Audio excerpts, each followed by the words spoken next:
bonjour à tous. Alors, normalement, j'ai terminé la partie impression. Il y avait beaucoup de choses hein, sur l'impression. Ça fait un moment que je traîne sur les dessins. Hein. Il y avait beaucoup de choses à expliquer. Alors, je vais reprendre d'autres éléments. Alors, il y a un élément que j'avais sauté et que je vais détailler. C'est le problème de la concurrence en swing. Faites attention, il y a beaucoup de pièges avec swing. Et le piège particulier qu'il y a avec swing, c'est que swing n'est pas thread safe. Qu'est-ce que ça veut dire? Eh ben, ça veut dire que si vous essayez de créer les composants un peu n'importe comment avec swing, vous risquez d'avoir des problèmes. Si vous faites ça avec AWT, il n'y a aucun souci. AWT, il est thread safe, donc vous n'avez aucun souci avec ça. Vous pouvez créer des composants à n'importe quel moment, les enlever, les rajouter, vous n'avez aucun problème d'interface. Si vous faites ça avec Swing, donc si vous créez des composants à n'importe quel moment, vous essayez de les rajouter à n'importe quel moment, les enlever à n'importe quel moment, eh bien ça va donner des effets divers et variés. La plupart du temps, ça va marcher, mais malheureusement, de temps en temps, ça a des effets pervers, et là, vous vous grattez la tête un bon bout de temps avant de comprendre. La raison, c'est que justement, c'est assez subtil, Swing n'est pas thread safe. Alors, il y a des documents expliquant pourquoi il ne l'est pas. Évidemment, il y a un coût à payer pour être thread safe, et donc on ne souhaite pas le payer, puisque pour beaucoup d'opérations, ça n'a pas vraiment d'importance. Mais, bon. Alors, qu'est-ce qu'il faut savoir là-dessus? Alors, c'est pas thread safe parce que justement, ça vous permet de maîtriser mieux la réactivité des applications. En AWT, il y avait un grand reproche qu'on faisait à AWT, c'est que justement, comme c'est thread safe, bah, qu'est-ce que ça veut dire thread safe? Ça veut dire en gros que vous avez partout des verrous qui sont positionnés. Avant de faire une opération, on vérifie que c'est possible de la faire. Et donc évidemment, poser des verrous, c'est pas une opération anodine. Donc du point de vue de la réactivité, il y avait toujours un prix à payer avec AWT. Donc pour Swing, ce prix à payer, c'est à vous de le décider. Hein. Il n'est pas thread safe, donc vous avez la réactivité à votre disposition, mais c'est à vous de la maîtriser. Alors, le problème, c'est que en Swing, vous avez une concurrence dans votre application. Et ça, c'est important de le savoir. Quand vous écrivez une application qui n'utilise pas de l'interface graphique, a priori, par défaut, il n'y a pas de concurrence. Vous avez une application qui contient un seul thread, c'est mono-threadé. Bon, si vous commencez à faire des threads, vous savez qu'il faut gérer ces questions-là et qu'il va falloir mettre des synchronize et je ne sais pas quoi, et que donc il y a un coût à payer. Quelles sont les concurrences que vous avez quelle est la concurrence que vous avez quand vous utilisez de l'interface graphique et notamment Swing? Alors, la concurrence, c'est parce qu'il y a plusieurs threads qui peuvent coexister durant l'exécution d'une application Swing. Alors bien sûr, vous avez les threads initiaux. Les threads initiaux, c'est, puisque vous lancez une application de la même manière que n'importe quelle autre, vous faites Java test.test, bah ça crée un thread, au moins un thread, hein, qui exécute la fonction static main. Donc vous avez déjà au moins ce thread-là, plus tous les threads annexes dont le système Java a besoin. Le garbage collector, et puis d'autres joyeusetés qui sont peut-être cachées par derrière. Très bien. Mais vous avez aussi le thread principal de l'interface. Rappelez-vous que, peut-être quasiment dès le départ, je vous ai dit que dans Java, mais ça vaut le coup, ça vaut pour presque tous les systèmes d'interface, il y a bien un système de distribution, c'est-à-dire qu'on va récupérer les événements qui proviennent de l'environnement graphique, du système hôte graphique, et puis on va les distribuer à l'intérieur de l'application. On va dire, ah bah oui, mais là, il y a un listener, je ne sais pas quoi, sur ce composant. Donc on va détecter que cet événement, c'est un clic de souris. On va essayer de retrouver quel est le composant qui est concerné par ce clic de souris. Une fois que c'est ça, bah, on regarde si par hasard, il y a un listener ou plusieurs listeners. Et s'il y en a, bah, on va distribuer cet événement-là à tous les listeners. Donc il y a un mécanisme comme ça qui s'exécute, qui est un mécanisme de distribution des événements. Bah, ce mécanisme de distribution des événements, il utilise un thread spécifique. Le thread de l'interface. Okay. Et puis, bien sûr, comme on va le voir, il y aura éventuellement des threads annexes. Alors, par exemple, les threads annexes, en fait, on sait qu'il y en a. Par exemple, le chargement asynchrone d'une image, bah, il y a des threads. Et donc, évidemment, il y a des concurrences entre ces différents threads. Peut-être que certains d'entre eux vont tenter de manipuler des structures qui sont communes. Et donc, il va falloir régler cette question. C'est pas thread safe parce que, justement, Swing ne vous donne aucun mécanisme permettant de vous protéger contre cette concurrence. Donc vous devez juste être conscient de ça. Bien sûr, si vous faites un chargement asynchrone d'image, vous le savez que c'est asynchrone, donc vous employez les petites techniques habituelles, mais si jamais votre thread principal de l'interface ou un thread initial s'amuse à manipuler les structures que votre thread de chargement est en train de manipuler, bah, vous allez avoir des problèmes sérieux. D'accord ? Alors, ce qui est important de noter, c'est qu'est-ce qui fait le thread principal. Bon, bien sûr, il contrôle la distribution des événements, ça n'a aucun souci. Hein. Mais ce qui est important, c'est que il faut savoir que tout le code de traitement qui est associé aux événements est réalisé sous son contrôle. C'est-à-dire que si vous exécutez un action perform, pour être clair, c'est-à-dire que vous avez associé à un composant, par exemple un bouton, un action listener. Donc il a une méthode action perform. Ça veut dire que quand vous cliquez sur le composant, sur le bouton, eh bien on va exécuter le code de la méthode. La question c'est, puisqu'il y a plusieurs threads dans la machine Java, lequel de ces threads exécute ce code-là? La réponse c'est le thread principal de l'interface graphique. Mais vous voyez bien le problème, c'est que justement, pour ça qu'il faut absolument suivre la règle que j'avais indiquée tout au début, que si le code qui est contenu par exemple dans votre action perform est long, bah vous allez bloquer tout le système graphique. Puisque si c'est le thread qui exécute le code associé aux événements, bah pendant qu'il exécute le code associé aux événements, il ne peut pas distribuer les autres événements qui arrivent. Hein? Donc il faut faire attention à ça. Bon, et puis il exécute aussi quelques autres choses, mais peu importe. Donc il faut faire attention. Hein, si le code que doit exécuter le thread principal est trop long, en temps, pas en termes de... Hein, s'il est trop long en temps, eh bien, il faut utiliser une autre technique. Il va falloir déléguer le travail à des threads annexes, ou des threads de travail, si vous voulez, enfin, à d'autres threads. Vous ne pouvez pas laisser le thread principal bloquer l'interface pendant un temps trop long. Alors la question, c'est quoi le temps trop long? En général, c'est le temps de, au plus, le temps de réaction des êtres humains, donc c'est de l'ordre, disons, du dixième de seconde, quoi. Déjà, si vous faites ça, ça risque de ralentir sérieusement. Hein, si à chaque fois que vous avez un déplacement de la souris, hein, vous voyez, quand j'ai suivi la souris tout à l'heure, si à chaque fois que je déplaçais la souris, j'ai une opération qui dure un dixième de seconde, vous avez vu le moindre déplacement, combien d'événements ça génère, vous allez ralentir sérieusement l'application. Donc de toute façon, même le dixième de seconde, c'est pas forcément très raisonnable, ça dépend quel type d'événement. Pour des événements qui sont extrêmement fréquents, comme les déplacements de la souris, il faut être bien inférieur à ça. Si vous dépassez la milliseconde, ça va être désastreux assez rapidement. Donc il va falloir employer des threads de travail. Donc comment est-ce que ça fonctionne? Bon. Alors d'abord pour les threads initiaux. La question c'est, tiens, mais les threads initiaux, lesquels j'ai? Alors bien sûr, pour une application, en fait, je mens. Quand j'appelle les threads initiaux, c'est les threads initiaux non démons. Vous savez qu'il y a deux types de threads. En Java, vous avez les threads ordinaires, puis les threads démons. Alors il y a une règle, si vous vous rappelez, je pense que je vous ai déjà dit ça un jour, probablement. Si ce n'est pas le cas, je vous le redis. Je vous le dis. Si je l'ai déjà dit, je vous le redis. Quelle est la règle qui fait qu'une machine Java s'arrête? Alors souvent on vous dit, ouais, c'est quand on sort du main. Bon, c'est pas du tout ça la règle. Ça c'est juste une vision qui est vraie si vous voyez simplement vos applications comme des applications non graphiques mono-threadées.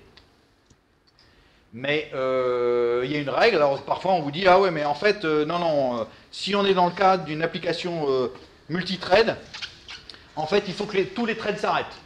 C'est quand le dernier thread s'arrête que la machine s'arrête. Bon, ça c'est aussi grossier, puisqu'en fait, c'est pas vrai.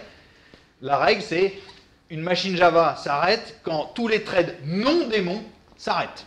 Quand il n'y a plus de threads non démons. Donc parmi tous les threads, il y a les threads démons, ceux-là, ils ne comptent pas pour l'arrêt de la machine. Bien sûr, le garbage collector, il existe toujours, donc il vaut mieux s'arrêter, même s'il n'y a plus que le garbage collector. Pour les applets, il faut se méfier parce qu'il peut... Alors là, le nombre de threads est très variable, ça dépend de l'implémentation des applets.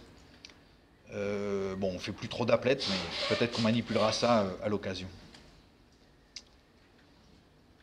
Alors le truc, c'est que rappelez-vous que les opérations normalement de l'interface doivent être faites, il vaut mieux que ce soit fait par le thread de l'interface graphique. Hein? Alors le problème, c'est justement comment est-ce que je fais pour créer mon interface. Quand je vais créer mon interface, je vais faire des new JFrame, des new JButton, des je sais pas quoi, la frame add button, enfin toutes les opérations de composition, je vais associer mes action listeners, etc. Mais je vous ai dit, normalement on a dû vous dire, mais faites attention, ça vous devez le faire absolument en utilisant le swing utilities invoke later dans un new runnable. La raison, c'est justement ça. C'est que si vous ne faites pas ça, quand vous faites un new JFrame, un new JButton, etc., ça va être fait par le thread initial de l'application. Hein, par le thread qui a été lancé par le main. Si dans le main, vous faites simplement new JFrame, etc. Alors ça, c'est pas bon, parce que ces opérations-là, elles doivent être sous le contrôle de l'interface graphique. Et donc, elles devraient être réalisées par le thread qui distribue justement les événements.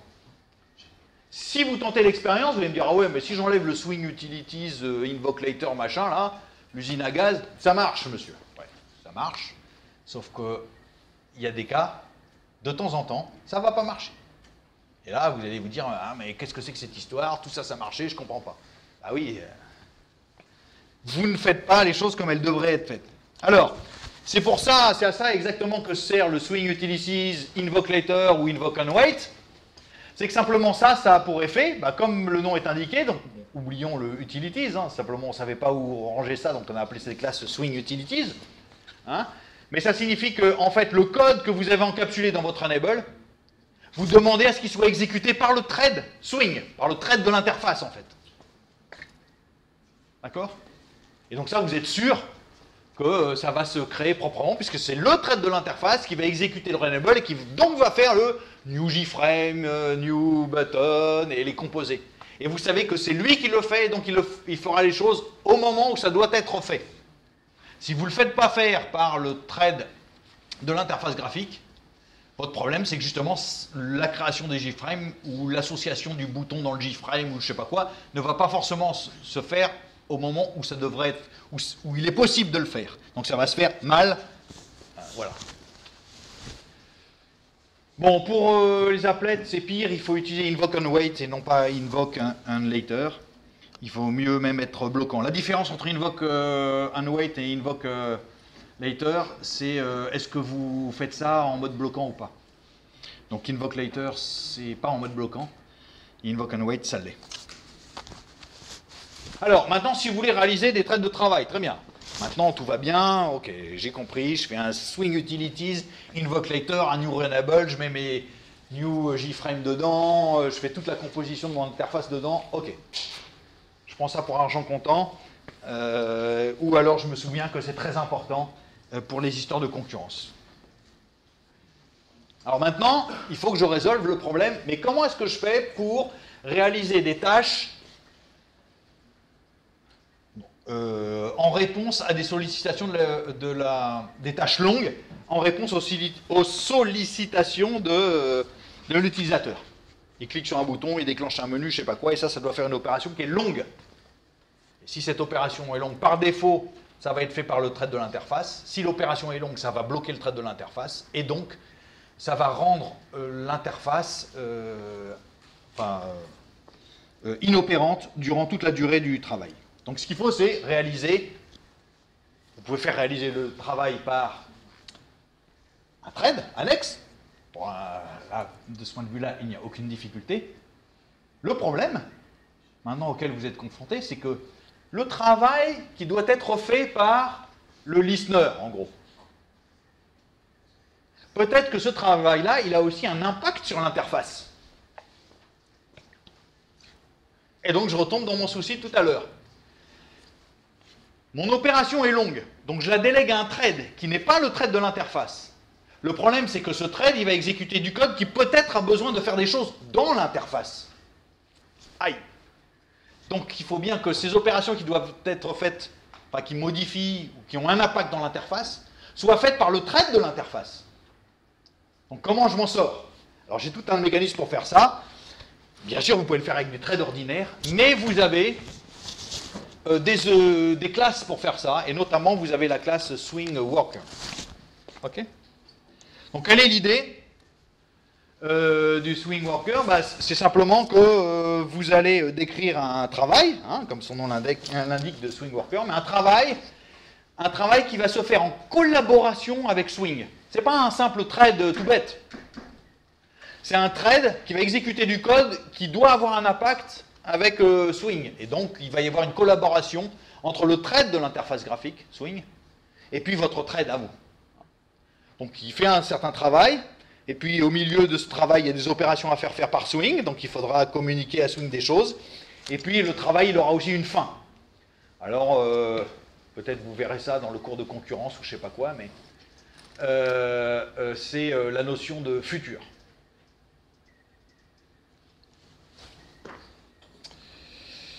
Alors, peut-être on va regarder comment ça fonctionne. En fait, c'est peut-être le plus simple. C'est un peu bizarre, le Swing Worker, mais quand vous avez créé un Swing Worker, alors d'abord, vous verrez que c'est un type générique, mais si vous voulez exécuter un Swing Worker, bah, quand vous l'avez créé, vous faites execute. Bon, très bien. Comme c'est un thread, c'est pareil, on ne peut pas lancer 2 fois run ou 2 fois start sur un thread, ça n'a pas de sens. Donc c'est pareil, exécute, hein, c'est simplement quelque chose qui encapsule le start d'un thread qui est caché derrière le Swing Worker. Et puis le Swing Worker, il a 2 types de données. Donc on verra, mais je vais peut-être carrément donner un exemple. Un exemple assez bête, hein, mais pour vous montrer comment ça peut fonctionner. Parce que l'exemple complet, c'est vous avez une opération qui est déclenchée à la suite d'une sollicitation de l'utilisateur. Il clique sur un bouton, et ça fait une opération longue. Alors, ce qu'il est recommandé, si vous lisez les documents de design d'interface, c'est qu'on vous dit, ah, si vous avez une opération longue, bon, alors par exemple en Java, on vous dit, ne bloquez pas le thread de l'interface. Bon, très bien, ça vous allez piger. Mais en plus, on vous dit, attention, si vous avez une opération qui est longue, il ne faut pas que ça se fasse complètement à l'insu de l'utilisateur. Parce que s'il a déclenché une opération, il faut qu'il ait un retour pour savoir ce qui se passe. Pour au moins qu'il ait un petit message pour lui dire oui, c'est lancé, oui, c'est terminé, ou c'est en cours. C'est le minimum. Hein, si vous chargez un fichier qui est très long à charger, ou vous faites du download, vous savez bien, sur Internet, hein, vous téléchargez légalement de la musique, vous avez un truc qui vous dit où est-ce que vous en êtes dans votre transfert.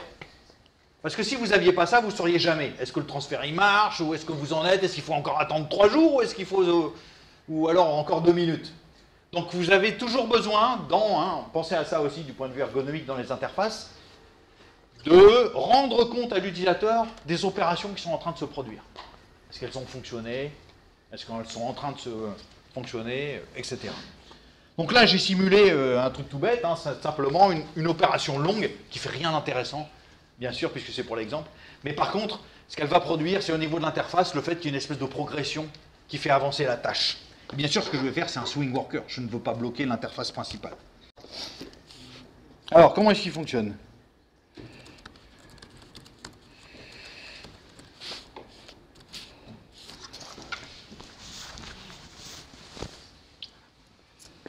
Ça doit être assez bête.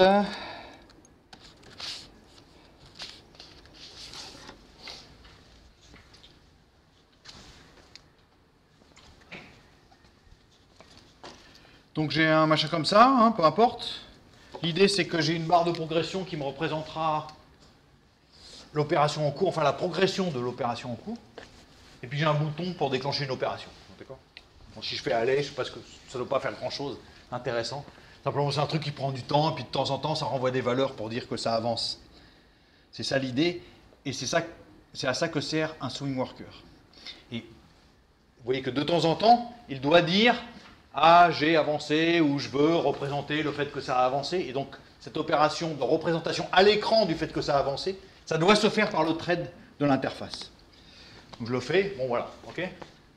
Donc, ça représente une opération plus ou moins longue. Bon, il doit y avoir un petit random, même si ça ne se voit pas forcément, mais voilà. Hein, je viens de télécharger légalement de la musique, voilà, ça a pris du temps. Puis, au bout d'un moment, voilà, hop, ça s'arrête. Et chacune des opérations d'affichage, bien sûr, ça a un impact Bon, il y a des opérations qui se passent en arrière-plan, hein, qui font je sais pas quoi. Ici, rien d'intéressant, mais on pourrait imaginer que ça fait des lectures sur le réseau. Donc il y a un thread qui n'est pas le thread de l'interface qui fait ce job-là. Et puis de temps en temps, il a besoin de dire ah oui, mais ça y est, je suis à 50% du machin. Et donc cet affichage-là, 50%, position de la barre de progression à l'écran, ça doit se faire par le thread de l'interface. Donc comment est-ce que ça fonctionne? Eh bien, c'est un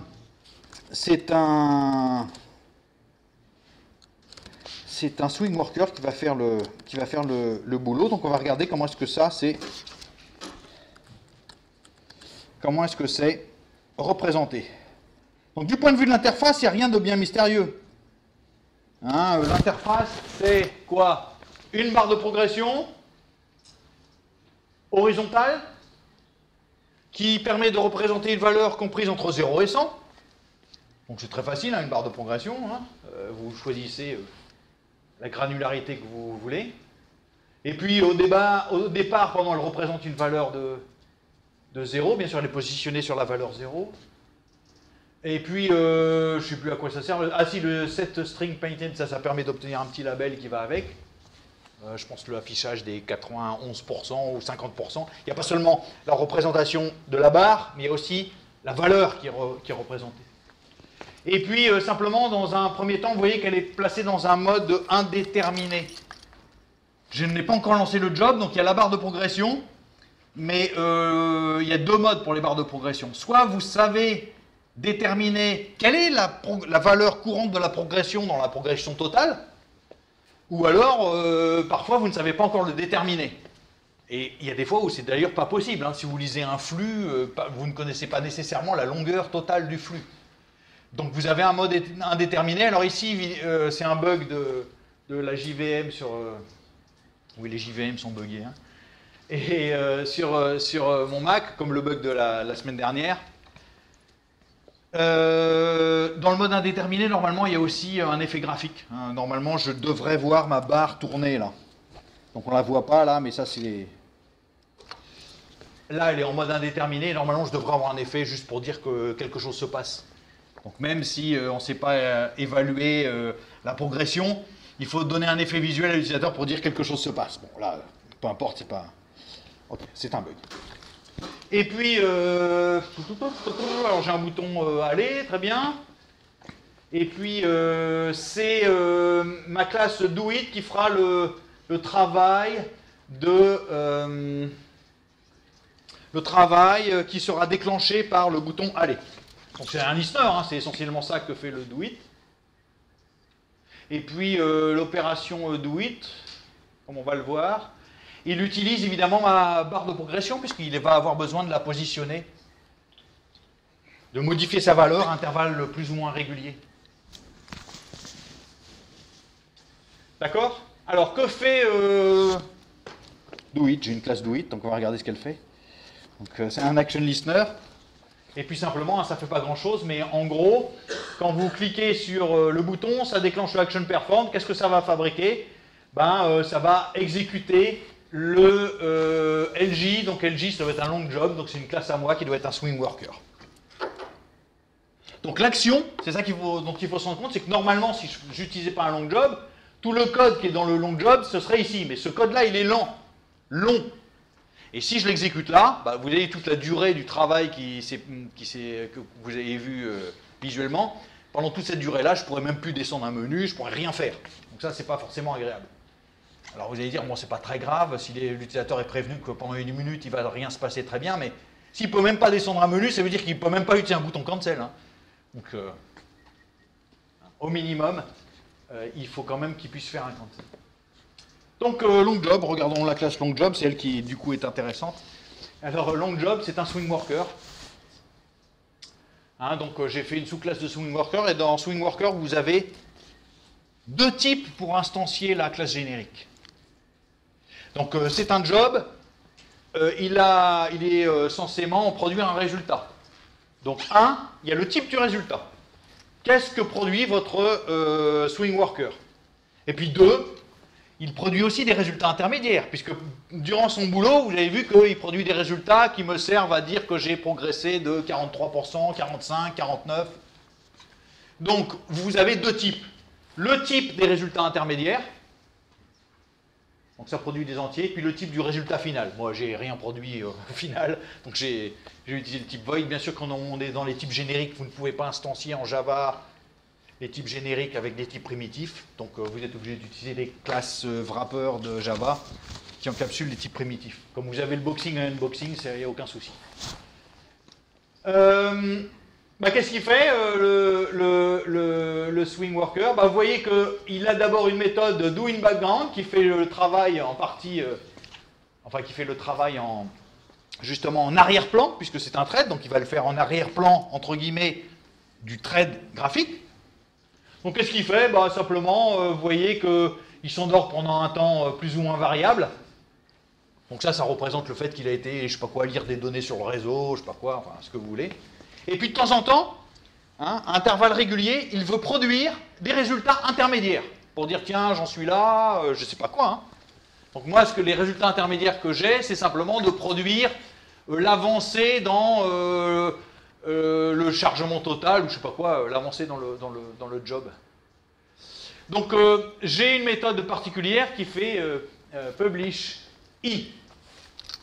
Et ce qui va se produire quand vous faites publish i, c'est exactement la même chose que quand vous faites repaint. Quand vous faites repaint, vous dites, en fait, ça veut dire que vous demandez à l'interface graphique, plus tard, de vous rappeler pour faire le travail. Et le travail de paint, il doit être fait par l'interface graphique. C'est pour ça qu'on ne vous laisse pas le contrôle directement sur paint. Paint, c'est une méthode qui réalise des affichages, donc il y a un effet sur l'interface visuelle, et donc il faut que ce soit fait sous le contrôle du thread de l'interface graphique. Comme vous ne pouvez pas maîtriser, comme vous ne maîtrisez jamais directement vous-même l'interface graphique, la seule chose que vous pouvez faire, c'est faire une demande polie auprès de l'interface graphique en lui disant « Tiens, maintenant j'aimerais bien être repeint », donc c'est ça que fait le composant, et puis l'interface graphique enregistrera ça, et puis plus tard elle fait l'appel à paint. Publish, c'est pareil. Vous êtes dans un thread annexe, ce thread-là, il souhaiterait faire un affichage, enfin il souhaiterait prévenir l'interface qu'un affichage, qu'un résultat intermédiaire souhaite être publié. Et bien qu'est-ce qu'il fait? Il fait publish, et puis bien sûr le type qui doit être spécifié là, la valeur qu'on doit envoyer, c'est une valeur du type spécifié pour les résultats intermédiaires. Donc je dois envoyer un entier. Donc j'envoie l'entier i, donc vous voyez, je m'endors pendant un certain temps, et puis 100 fois, j'envoie 0, puis 1, puis 2, et c'est ça qui va représenter mon pourcentage. Alors, donc maintenant, que fait le thread de l'interface graphique quand il a reçu une sollicitation de type publish? Eh bien, il va vous rappeler, il va rappeler l'objet longJob en lui disant, tiens, justement, maintenant, c'est le bon moment. Donc l'équivalent de paint, un publish, c'est repaint, l'équivalent de paint, c'est process. Il va dire, ok, là, c'est le bon moment, mais là, tu peux vraiment réaliser l'affichage. Donc publish, c'est je souhaiterais réaliser l'affichage de la valeur i. Le thread graphique vous rappelle, il vous dit, ah, là, c'est le moment de réaliser l'affichage de la valeur. Et donc c'est là que vous faites, c'est là que je fais, vous faites l'affichage qui va bien, c'est là que je modifie la valeur de la barre de progression. PB, c'est la barre de progression que je manipulais. Donc je fais un set value dessus, et je prends la valeur. Alors vous allez me dire, mais il y a un truc bizarre, c'est que publish, il publie un entier, et ce que reçoit process, c'est une liste d'entiers. Donc si vous publiez en valeur intermédiaire des n'importe quoi, ce que vous recevez ici, c'est des listes de n'importe quoi. Alors pourquoi? Pour la même raison que repaint paint. Je vous ai dit, faites attention, si vous appelez 3 fois repaint, vous n'avez aucune garantie que paint est appelé 3 fois. Ce que vous savez, c'est que si vous appelez une fois repaint, c'est sûr, il y aura au moins un appel à paint. Mais, du point de vue temporel,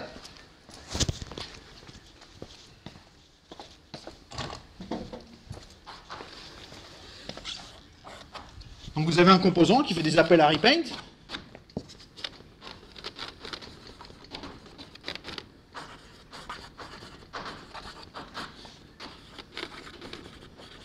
Le problème, c'est que, c'est que la demande, entre le moment où vous faites la demande à repaint et le moment où est appelé paint, il se passe un certain délai. Bon, peut-être que le paint est fait ici. Et ben, entre ce délai-là, il peut y avoir d'autres appels à repaint. Et ce qui est décrit dans tel qu'est implémenté en tout cas le mécanisme, c'est que ces repaints-là sont ignorés.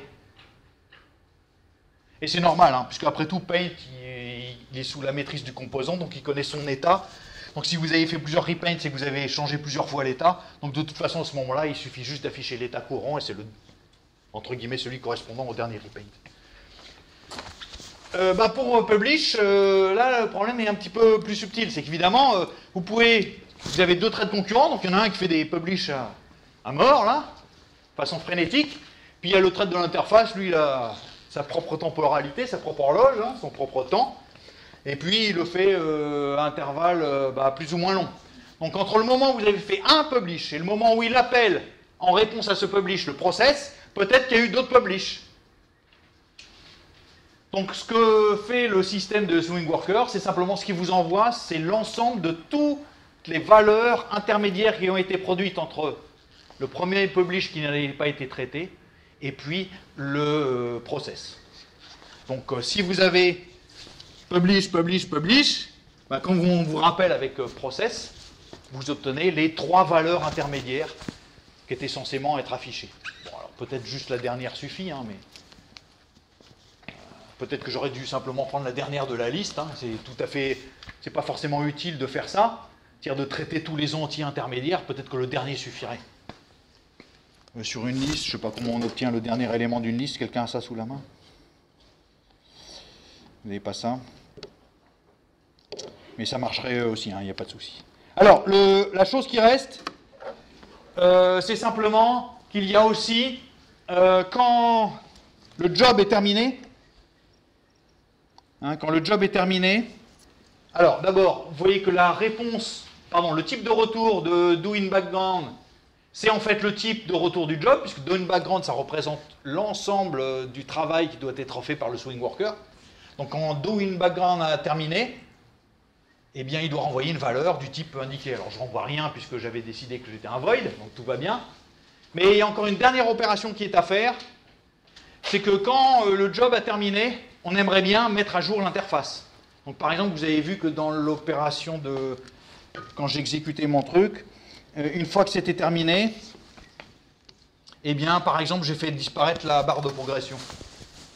Donc, il faut bien que, une fois que le travail s'est terminé, on ait encore un retour particulier. C'est-à-dire, il faut que l'interface dise « Ah ouais, mais là, c'est gentil, je sais que le job est terminé, très bien.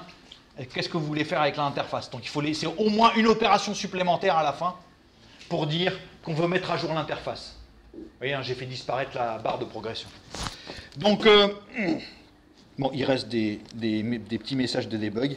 Et donc, vous avez cette opération down qui sert à ça. Et vous voyez que quand j'ai fait down, j'ai simplement fait disparaître à l'affichage la barre de progression. Je ne l'ai pas supprimée.